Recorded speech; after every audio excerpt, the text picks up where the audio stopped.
சரி, ஒரு அற்புதமான விஞ்ஞானிகள் குழு ஆயிரக்கணக்கான வருஷத்துக்கு முந்தைய வை குளோன் பண்ணிட்டாங்க. அடடா, அதுல இருந்து பிறந்த குழந்தை ஆய்வக எலி மாதிரி. யாருக்கும் அதன் மனசுல என்ன இருக்குன்னு பார்க்க தோணல. அவன் வாழ்க்கையில தன் இடத்தை தேடி அல்லாடறான். அப்புறம் பாருங்க, ஜூலியன் ரீட் புகழ்பெற்ற பல்கலைக்கழகத்துல வெற்றிகரமான ஆராய்ச்சியாளர், பேராசிரியர். அவருடைய ஆராய்ச்சி என்னன்னா, நீயாண்டர்தால்கள் அழிஞ்சு போன மனித இனம், குகைவாசிகள்னு சொல்றாங்க. ஜூலியன் மாணவர்களுக்கு நீயாண்டர்தால்கள் பத்தி விரிவான வகுப்பு எடுத்துட்டாரு. கேளுங்க, 4000 வருஷத்துக்கு முன்னாடி இருந்தாங்க. அருமையான உடற்கட்டமைப்பு, சக்தி அளவுக்கு அதிகமா இருந்துச்சு. அழிஞ்சு போனதுக்கு காரணம் நம்ம நாகரிகமான மனிதர்கள் புத்திசாலித்தனத்தால குகைவாசிகளை வச்சு ஒதுக்கிட்டாங்க அப்படின்னு சொல்றாங்க. ஆனா ஜூலியன் சம்மதிக்கல. அதை காட்ட 1856ல ஜெர்மனில கிடைச்ச நீயாண்டர்தால் எலும்பு கிடைச்சத சொன்னாரு. அப்போ பல ஆட்சியாளர்கள் பல காரணங்கள் சொன்னாங்க. எல்லாமே தப்பு. ஆனா சமீபத்திய ஆராய்ச்சிகள் என்ன சொல்வதுன்னா, இப்ப இருக்கிற ஒவ்வொரு மனிதனுக்குள்ளேயும் 1 விழுக்காடிலிருந்து 4 விழுக்காடு வரை நியாண்டர்தால் ஜீன்ஸ். ஜூலியன் சொல்றாரே, நம்ம எல்லாரும் அந்த நியாண்டர்தால்களாலேயே வந்தோம்னு. அந்த பெருமையா சொல்லிக்கிட்டு இருக்கிற நம்ம புத்திசாலித்தனம் கூட அந்த குகைவாசிகளால வந்ததா இருக்கலாம்னு. சரிதானான்னு யாருக்கு தெரியும்? ஒரு நியாண்டர்தால் தான் சொல்லணும். ஆனா அவங்கள பார்க்க முடியுமா? முடியாது. ஆனா இன்னும் ஆச்சரியமா இருக்கிற விஷயம் என்னன்னா, உலகத்திலேயே பாதுகாப்பா இருக்கிற நியாண்டர்தால் எலும்பு இந்த பல்கலைக்கழகத்துல இருக்கு. கண்டுபிடிச்சது யாருன்னா, நம்ம போர்டு மெம்பர் டாக்டர் கோட்வின் தாமஸ். அவரு அதற்கு நியாண்டர்தால்னு ஒரு தனி இனமா கண்டுபிடிச்ச முதல் விஞ்ஞானியோட பேரு வில்லியம்னு பேர் வச்சிருக்காங்க. ஜூலியன் என்ன சொல்றாருன்னா, அந்த நியாண்டர்தால் ஜீன்ஸை யூஸ் பண்ணி ஒரு உயிருள்ள குளோன் உருவாக்கினா எவ்வளவு அற்புதமா இருக்கும்னு. லெக்சர் முடிச்சிட்டு ட்ரிங்க்குக்கு போறாரு. அப்போ ஒரு அழகு பொண்ணு வந்து சந்திக்கிறாங்க. Doctor Barbara Sullivan, endocrinology bio இன்ஜினியரிங்ல PhD. ஜூலியனோட லெக்சர்ல நியாண்டர்தால் பத்தி கேட்கத்தான் வந்திருக்காங்க. அந்த ஜீன்ஸை குளோன் பண்றதுக்கு அவங்க சில அசத்தலான வேலைகள் பண்ணிருக்காங்க. எப்படி சாத்தியம்னு விளக்க ஆரம்பிக்கிறாங்க. சாதாரணமா இல்ல, செலவு அதிகம். அதுக்குத்தான் ஜூலியன் உதவி வேணும். ஜூலியன் சம்மதிச்சு அவங்க தனி லேப் கூட்டிட்டு போறான். பாருன்னு 2 கல்லால ஆயுதங்கள் காட்டறான். ஒன்னு மனுஷன் பண்ணது, இன்னொன்னு நியாண்டர்தால் பண்ணது. அதிர்ச்சி, நியாண்டர்தால் பண்ணது ரொம்ப சிக்கனமா அழகா இருக்கு. ஜூலியன் யூனிவர்சிட்டி தலைவர்கள்ட்ட அவண்டியாவை சொல்றான். நியாண்டர்தால் ப்ராஜெக்ட் உடனே ஆரம்பிக்குது. ரொம்ப வேகமா முன்னேறுது. சயின்டிஸ்ட் நியாண்டர்தால் எம்ப்ரியோ டெவலப் பண்றதுக்கு ரொம்ப கிட்ட வந்துட்டாங்க.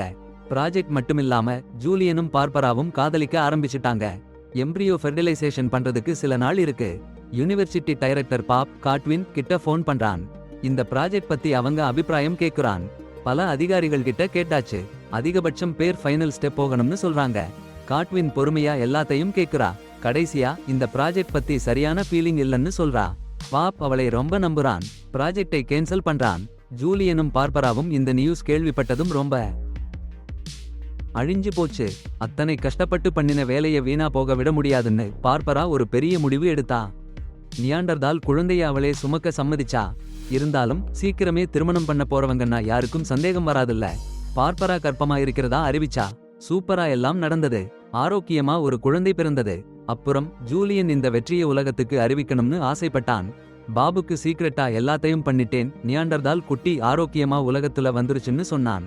மறுநாள் பத்திரிகையாளர் சந்திப்பு வைக்க போறேன்னும் சொன்னான். பாபு கோட்வினை அழைச்சான். பாபு அதிரடி கூட்டம் போட்டு இந்த விஷயத்தை பேசினான். சிலர் ஜூலியன், பார்பரா மேல கேஸ் போடணும்னு சொன்னாங்க. அனுமதி இல்லாம பரிசோதனை பண்ணாங்கன்னு. ஆனா பரிசோதனை வெற்றி அடைஞ்சிருக்குன்னு மறுக்க முடியாது. எந்த யூனிவர்சிட்டி இந்த ஜோடிய வாங்கிக்க ஆசைப்படும்? ஆனா நியாண்டர்தால் யாரையாவது காயப்படுத்தினா பாபுதான் பதில் சொல்லணும். அதனால முன்னாடியே சம்மதிச்சிட வேண்டியதுதான். பாபு சொன்னான், இந்த பரிசோதனை எனக்கு கீழே என் அனுமதியோட நடந்ததுன்னு பொதுவா சொல்லிடலாம்னு. அடுத்த நாள் ஜூலியன், நியாண்டர்தால் திட்டத்துல என்ன நடக்குதுன்னு பாருங்க. பொதுமக்கள்ல பயம். அந்த குட்டி கிளோன் சாகிடும்னு, புதுசா நோய் வந்துடும்னு அவங்க கவலைப்படுறாங்க. ஏண்டா இவ்ளோ கவலை? ஜூலியன் சொல்றாரு, பாருங்க, பாதுகாப்பு எல்லாமே சூப்பரா இருக்குன்னு. வில்லியம், அந்த நீயாண்டர்தால் குழந்தைக்கு யாரும் நேரடியா சொந்தமா தொட முடியாது. நல்லா படிச்ச சயின்டிஸ்ட் 24 மணி நேரமும் கவனிச்சுக்கிட்டு இருப்பாங்க. ஜூலியனும் பார்பராவும் வில்லியமுக்கு சம்பந்தமே இல்ல. ஆனா அவங்க அவனுக்கு அப்பா அம்மாவா பாசத்தோட இருப்பாங்க. அடுத்த நாளே வில்லியம் லேப்ல அடைச்சு வைக்கப்பட்டான். சயின்டிஸ்ட் டாக்டர்ஸ் கூட்டம் சுத்தி இருக்கு. பொதுமக்கள் எதிர்ப்பு காட்டறாங்க. ஆனா ஜூலியன் சொல்றாரு, வில்லியம் எதிர்பார்த்த மாதிரி ஒரு பயங்கர உயிரினமா இல்லன்னால தான் எல்லாருக்கும் கடுப்புன்னு. இல்லன்னா என்ன, சாதாரண குழந்தையை விட நல்லா வளர்றான். அதிக புத்திசாலி. சீக்கிரமே நடக்கவும் பேசவும் கத்துக்கிட்டான். பார்பரா அவனுக்கு டீச்சரா இருக்கா. அவங்க தன் குழந்தை மாதிரி கவனிச்சாங்கன்னாலும் சரியா தொடர்பு வைக்க முடியல. ஒரு நாள் பாதுகாப்பு உடை இல்லாமல் வில்லியம் அவருக்கு சளி பிடிச்சிடுச்சு. அம்மாவை பார்க்கணும்னு கெஞ்ச ஆரம்பிச்சிட்டாரு. ஜூலியன் பார்பராவை தடுக்க முயற்சி பண்றாரு. ஆனா பார்பரா தாங்க முடியாம பாதுகாப்பு உடை இல்லாம வில்லியத்தை கட்டிப்பிடிச்சு கொஞ்சினாங்க. அதிர்ஷ்டவசமா வில்லியம் சாதாரண மனுஷங்களை விட ரொம்ப வலிமையான நோய் எதிர்ப்பு சக்தி உடையவரு. சீக்கிரமே குணமாச்சிட்டாரு. எல்லாம் சரியா போயிட்டு இருந்தது. ஆனா பார்பரா தன்னோட பிள்ளைய சோதனை எலி மாதிரி வச்சிருக்கிறதுக்கு சாரி சொல்ல ஆரம்பிச்சாங்க. ஜூலியன் சம்மதிக்கல. உடனே திருமணத்தை கேன்சல் பண்ணி வில்லியம் கஸ்டடிய பற்றி கேஸ் போட போறேன்னு அறிவிச்சாங்க. ஜூலியன் வில்லியம் உங்க பிள்ளை இல்லன்னு சொல்ல பார்பரா கடுப்பா போய் வில்லியத்துக்கு நல்ல வாழ்க்கையை கொடுக்கணும்னு முடிவு பண்ணிட்டாங்க. வில்லியம் இனி ஒரு அச்சுறுத்தலே இல்ல. அவரு உடம்புல எதுவும் எதிர்பாராத மாற்றங்கள் இல்ல. மீடியாக்களும் இந்த கதையில இன்ட்ரெஸ்ட் இல்லாம போயிடுச்சு. சோ வில்லியம் சாதாரண பிள்ளைன்னு அறிவிச்சு சுதந்திரமா இருக்க விடலாம்னு நினைச்சாங்க. பார்பரா இத காட்வினிடம் சொல்லி ஃபுல் சப்போர்ட் வாங்கினாங்க. காட்வின் யூனிவர்சிட்டி ஜாப்ல உதவி பண்ணினாரு. அதுக்கு மேல பார்பரா ஒரு கிளினிக்ல ஜாப் ஜாயின் பண்ணி அதுக்கு மேல ஒரு அபார்ட்மெண்ட் வாங்கினாங்க. வில்லியத்தை புது வீட்டுக்கு கொண்டு போயிருக்காங்க. வில்லியம் சந்தோஷத்தால பேசவே முடியல. அவரு இனி இயந்திரங்கள்ல இருந்து விடுபட்டு என்ன ஆசைன்னா அது சாப்பிடுறது வாழறதுன்னு சந்தோஷமா இருக்கான் ஜூலியன். ஆனா அந்த நியாண்டர்தால்கள்ல ஆராய்ச்சி தொடரணும்னு அவனுக்கு ஒரு பிடிவாதம். சில நாள்ல வில்லியத்தை ஒரு நல்ல பள்ளிக்கூடத்துல சேர்த்துட்டாங்க பார்பரா. பள்ளிக்கூட தலைமை ஆசிரியர் முதல்ல கொஞ்சம் தயங்கினாங்க. சிறப்பு ஏற்பாடு எதுவும் பண்ணணுமான்னு கேட்டாங்க. ஆனா ஜூலியன் சாதாரண பையன் மாதிரி நடத்துங்கன்னு சொன்னாரு. வில்லியம் ரொம்ப வேகமா வளர்ந்தான். அவன் சிறப்பம் என்னன்னா ரொம்ப நேரடியானவன், பிராக்டிக்கலா எல்லாத்தையும் எடுத்துக்கொள்றவன். அப்புறம் சாப்பாட்டு விஷயத்துல ஒரு ராட்சசன். ஜூலியன் வில்லியத்தை பரிசோதிச்சுக்கிட்டே இருந்தாரு. உலகத்தை பத்தி கற்றுக் கொடுத்தாரு. ஆனா மனிதர்களோட உணர்ச்சிகள், ஏமாற்று வேலைகள் எல்லாம் புரியல வில்லியத்துக்கு. ஆனா அவன் அப்பாவை ரொம்ப சார்ந்தவன். அப்பாவை மாதிரி ஒரு பெரிய ஆராய்ச்சியாளரா வரணும்னு ஜூலியன் எப்பவும் ஊக்குவிச்சாரு. ஆனா அந்த பாவப்பட்ட பையனுக்கு வாழ்க்கை சுலபமா இல்ல. அவன் யாருன்னு அவன் கிளாஸ்ல இருக்க பசங்க கண்டுபிடிச்சிட்டாங்க. அப்புறம் அவனை பயங்கரமா திண்டாடிட்டாங்க. அவனை குகைவாசின்னு சொல்லி அவமானப்படுத்தினாங்க. விழிச்சு பாருங்க, அந்த பயங்கரவாதிகள் அவனை சுத்தி வளைச்சிட்டாங்க. பிடிச்சு அடிச்சு புடைச்சு உதைச்சுன்னு சண்டை போட்டாங்க. ஆனா பாருங்க, வில்லியம் அவங்க எல்லாரையும் விட பலசாலி. ஒரே உங்கள அந்த கொடுங்கோல்காரங்களை ஓட வச்சுட்டான். அப்புறம் என்ன நடந்ததுன்னா, அந்த குழந்தைங்க அம்மா அப்பா போலீஸ்காரங்களை கூப்பிட்டாங்க. ராட்சதன் அவனை அடைச்சு வைக்கணும்னு கத்தினாங்க. அதுல வில்லியம் முழுசா நொறுங்கி போயிட்டான். தன்னம்பிக்கை எல்லாம் போச்சு. இதுதான் அவனோட பாடு ஆரம்பம். அவன் ரகசியமா தன்னை பத்தி ஆராய்ச்சி பண்றான். நியாண்டர்தால்கள் பத்தி மத்தவங்க என்ன சொல்றாங்கன்னு படிச்சான். பேர்வழி, அறிவில்லாத இனம், உயிர்பிச்சு வைக்க கூடாதுன்னு சொல்றாங்க எல்லாரும். வீட்லயே அம்மா அப்பா கூட சந்தோஷமா இருக்கணும்னு ஆசைப்பட்டான். ஆனா அந்த சந்தோஷத்தையும் கொள்ளையடிச்சிட்டாங்க. பார்பரா ஒரு பையனை பிடிச்சுக்கிட்டா. ஜூலியனுக்கு கடுப்பு. வில்லியம் கிட்ட வரவே மாட்டேங்கிறான். ஏற்கனவே தன்னை பத்தி தெரியாம தவிச்சிட்டு இருக்கிற பையன். காதல் கோளாறு. அம்மா அப்பா பிரிஞ்சாங்க. சரி, டாக்டர் கிட்ட காட்ட கூட ஜூலியன் அவனோட அசிஸ்டன்ட்டை அனுப்புறான். அவன் வருவதில்லை. பார்பராக்கு அவனோட அந்த அற்ப நடவடிக்கை பிடிக்கல. சரியா நடந்துக்கோன்னு சொன்னா. சரி பாருங்க, அப்பா சிறந்தவர்னா சொல்றாங்க. ஆனா ஜூலியன் எல்லாத்தையும் அம்மா மேல போட்டு சாப்பிடுறா. கொஞ்ச காலத்துல வில்லியம் ஸ்கூலுக்கு போறான். புது நண்பர்களையும் கண்டுபிடிச்சான். அடேங்கப்பா, ஜூடின்னு ஒரு பொண்ணையும் பிடிச்சிருச்சு. ஸ்கூல் நாடகத்துல சேர்ந்து நடிக்க போறாங்க. அவள் வில்லியத்தை வீட்டுக்கு டைலாக் பிராக்டிஸ் பண்றதுக்கு அழைக்கிறா. ஆனா வில்லியம் ஃப்ரெண்ட்ஸோட கேம்பிங் போக பிளான் போட்டுட்டான். அடுத்த நாள் காலையில அழகா இருக்கிற கேம்பிங் ஸ்பாட்ல போய் விழுந்துட்டாங்க. பையன்க ஜோக் அடிச்சு கிறுகிறுன்னு சிரிக்கிறாங்க. வில்லியம் புரியல. மனுஷங்க சொல் புதிர் விளையாடுறது ஏன்னே புரியல அவனுக்கு.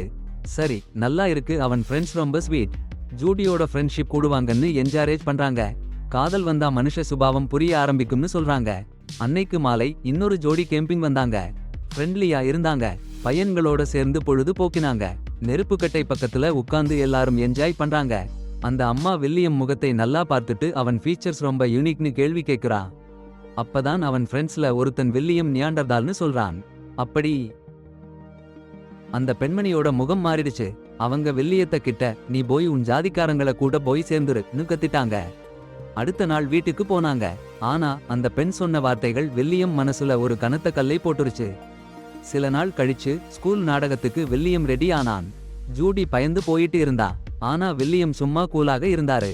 அது பார்த்து ஜூடி அவனை ரொம்ப வியந்து பார்த்தா. வில்லியத்துக்கு ஜூடி அவனை பிரியப்படுறாங்கன்னு இன்னும் நிச்சயமா ஆயிடுச்சு. நாடகத்தோட கடைசி காட்சியில ஜூடி வில்லியத்தை முத்தமிட்டா.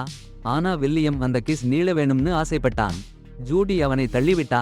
மெசேஜ்க்கு ரிப்ளை பண்ணவே இல்ல. அவளுக்கு அவன் மேல ரொம்ப அன்பு இல்லைன்னு புரிஞ்சு போச்சு. ஏழை வில்லியத்துக்கு காதல் துயரம் என்னன்னு தெரிஞ்சு போச்சு.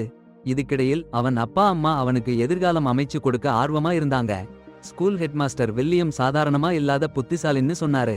அவன் எழுதற சொல்லுறது வெவ்வேறு விதமான புத்திசாலித்தனம். ஹெட்மாஸ்டர் சொன்னாரு, யூனிவர்சிட்டி எக்ஸாம் பாஸ் பண்ண ஆன்சர்களை பேய் மாதிரி படிச்சு வைக்கணும்னு. ஜூலியன் அவனுக்கு தன்னோட டிகிரி சேரணும்னு ஆசைப்பட்டாரு. ஆனா பார்ப்பரா சாதாரண சப்ஜெக்ட் படிச்சு நல்லா ஸ்டேபிளான ஜாப் பண்ணணும்னு ஆசைப்பட்டாங்க. வில்லியத்துக்கு 18 வயசு ஆயிடுச்சு. சோ அவன் தானே தீர்மானம் எடுக்கணும். வில்லியம் யூனிவர்சிட்டி கத்துக் கொடுக்கிறத விட நிறைய திறமை படைச்சவன். அவனுக்கு நல்ல டிகிரி வாங்கி அவன் டி.என்.ஏ உபயோகிச்சு புது மருந்து கண்டுபிடிக்கணும்னு அவன் அப்பா சொன்னாரு. வில்லியம் சரின்னு சொல்லிட்டு வேற வீட்டுக்கு போனான். பர்ஸ் யூனிவர்சிட்டி எக்ஸாம்ல தோத்தான். அதனால ஜூலியன் சாரா என்னும் டீச்சரை வேலைக்கு வைத்தான். சாரா ஜூலியனோட காதலி, ஆனா ரொம்ப அடக்கமான பெண். வில்லியம் இங்கிலீஷ்ல ரொம்ப குறைவான மார்க் வாங்கினாங்கன்னா அதை சரி பண்ண முதல்ல இங்கிலீஷ்ல ஃபோக்கஸ் பண்ணினாங்க. ஷேக்ஸ்பியர் நாடகத்துல இருந்து ஒரு பத்திய வாசிக்க சொன்னாங்க. ஆனா உலகத்தை ஸ்டேஜ்னு ஒப்பிடுறது வில்லியமுக்கு ரொம்ப விசித்திரமா இருந்துச்சு. ஏன் மெட்டாஃபர்ஸ் யூஸ் பண்றாங்க? நேரடியா சொல்ல முடியாதா? ஏன் அவன் கருத்தை சொல்லக்கூடாது? ஏன் எப்பவும் படிச்ச ஆன்சர் தான் சொல்லணும்? சாரா ரொம்ப முயற்சி பண்ணினாங்க. ஆனா வில்லியம் அடுத்த எக்ஸாம்லயும் தோத்தான். ஜூலியன் ரொம்ப கோபப்பட்டாரு. வில்லியத்தை ரொம்ப திட்டினாரு. அவனை சமாதானப்படுத்த சாரா வில்லியத்தை காட்டுக்கு போக கூட்டிட்டு போனாங்க. அவங்க இருவரும் அவங்க இன்ட்ரெஸ்ட் பத்தி பேசினாங்க. வில்லியம் பாட்டு பாடுறது ரொம்ப பிடிக்கும்னு சொன்னான். பாடல் அர்த்தம் புரியலன்னாலும் ரிதம் ரொம்ப பிடிக்கும்னு சொன்னான். சாராக்கு ஒரு அழகான பாட்டு பாடுன்னு வில்லியம் மேல விடாம பிடிவாதமா அழுத்தினாங்க. சாரா வாழ்க்கையில நிறைய கஷ்டங்களை பார்த்திருக்காங்க. படிப்புலையும் பாடுபடுறாங்க. ஜூலியன் என்னும் வேலைவெறி ஆளோட உறவுலையும் சந்தேகம் வச்சிருக்காங்க. அப்படிப்பட்ட நேரத்துல வில்லியம் மாதிரி அமைதியான ஒருத்தர் கிடைச்சது அவங்களுக்கு ஒரு பெரிய வரப்பிரசாதம். வில்லியம் கூட சாரா கழிச்ச நேரம்தான் அவரு வாழ்நாளிலேயே சிறந்த நேரம்னு நம்புறாரு. 2 பேரும் ஒன்னா சேர்ந்து போயிட்டாங்க. முத்தம் கொடுத்தாங்க. வில்லியம் வாழ்நாளிலேயே முதல் முறையா உண்மையான காதலை உணர்ந்தாரு. பின்னால திருப்பி பார்க்க வேண்டாம்னு முடிவு பண்ணிட்டாரு. வீட்டுக்கு போன உடனே ஜூலியன் வில்லியமை புதுசா எக்ஸாம் எழுதணும்னு சொல்லி அழுத்தினாரு. சாரா யூனிவர்சிட்டி கேட்ல இறக்கிவிட்டு எக்ஸாம் முடிஞ்சதும் வந்து எடுத்துட்டு போறேன்னு சொன்னாங்க. எக்ஸாம் ஹாலுக்குள்ள உட்காந்து வில்லியம் சுத்தி பார்த்தா அவருக்கு அங்க இருக்க இடமே இல்லைன்னு தோணுச்சு. எக்ஸாம் முழுமையா எழுதாம வெளியில வந்துட்டாரு. காட்வின் கிட்ட போனாரு. அவரு டி.என்.ஏ எடுத்துக்கிட்ட ஃபாசிலை பார்க்கணும்னு ஆசைப்பட்டாரு. காட்வின் சொன்னாரு, நவீன மனிதர்கள் பலவிதமான நம்பிக்கைகளையும் சீரிய நெறிமுறைகளையும் உருவாக்கினாங்க. அது நியாண்டர்தால்களுக்கு வாழ கஷ்டமான சூழலை உருவாக்கியது. அதனால அவங்க அழிஞ்சு போயிட்டாங்கன்னு சொன்னாரு. வில்லியம் அதையெல்லாம் வெறுக்க ஆரம்பிச்சிட்டாரு. அடுத்த மனிதர்களை விட அதிகமா பார்த்துட்டு லெக்சர் ஹாலுக்கு போறான். அங்க அவன் அப்பா நியாண்டர்தால்கள் பத்தி மறுபடியும் பேசிட்டு இருக்காரு. அவரு வில்லியம் பத்தி சொல்றாரு, பொய் சொல்றாரு. வில்லியம் மத்த மனிதர்களுக்கு சமமா புத்திசாலின்னும் யூனிவர்சிட்டி டிகிரி வாங்கினான்னு பொய் சொல்றாரு. வில்லியம் எழும்பி நிக்கிறான். எல்லாம் பொய்னு சொல்றான். அவன் அப்பா அவரு எக்ஸ்பெரிமெண்ட் ஃபெயில் ஆயிடுச்சுன்னு ஒத்துக்கணும்னு சொல்றான். ஆனா ஜூலியன் வில்லியம் தான் ஃபெயிலியர்னு சொல்றாரு. அந்த பாவப்பட்ட பையன் இதயம் உடைஞ்சு போச்சு. ஓடி போறான். ஜூலியன் அவனை அடக்க பார்க்கிறாரு. ஆனா வில்லியம் தனக்கு பொருத்தமான இடம் இல்லைன்னு சொல்றான். ஜூலியன் அவனை வலுக்கட்டாயமா அடக்க முயற்சி பண்றப்போ வில்லியம் அவனை தள்ளிவிடுறான். அவன் சக்தி அதிகமா இருந்ததால ஜூலியன் கடுமையா காயமடைகிறார். எல்லாரும் வீடியோ எடுக்க ஆரம்பிச்சு வில்லியம் ராட்சதன்னு சொல்றாங்க. வில்லியம் ஓடுறான். ஒளிஞ்சுக்க இடம் தேடுறான். சாராவும் பார்ப்பராவும் அவனை தேடிட்டு இருக்காங்க. 1 வருஷம் கழிஞ்சிடுச்சு. வில்லியம் என்னாச்சுன்னு யாருக்கும் தெரியல. ஆனா சாரா கர்ப்பமா இருக்கா. அவருக்கு இன்னொரு நியாண்டர்தால் குழந்தை பிறக்க போகுது. சரி, இப்போ